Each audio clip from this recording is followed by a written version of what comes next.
N'est-il pas très étonnant finalement qu'une famille possède une grotte? On s'attend à quand on va à Amboise à ce que cela soit resté dans la famille d'Orléans. Mais on arrive à Padirac et on découvre que c'est la famille de Manibus depuis l'invention, comme on dit en termes géologiques. Comment se fait-il?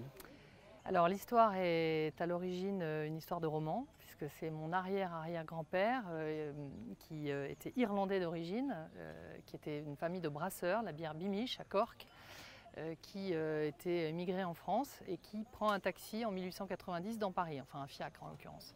Et il tombe sur une mallette avec les plans de la découverte du lieu, donc un tracé de rivière souterraine. C'était la mallette d'Édouard Alfred Martel, le découvreur.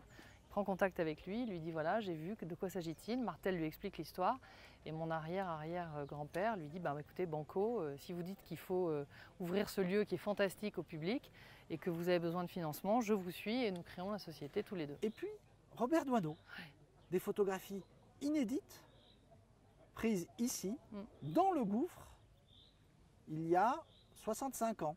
On fête vos 130 ans et à mi-chemin exactement, Robert Doisneau. Alors Robert Doisneau, c'est un coup de cœur.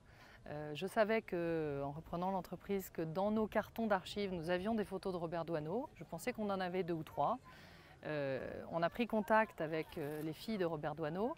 On s'est aperçu qu'en fait il y en avait beaucoup plus et qu'il y en avait suffisamment pour faire une super expo.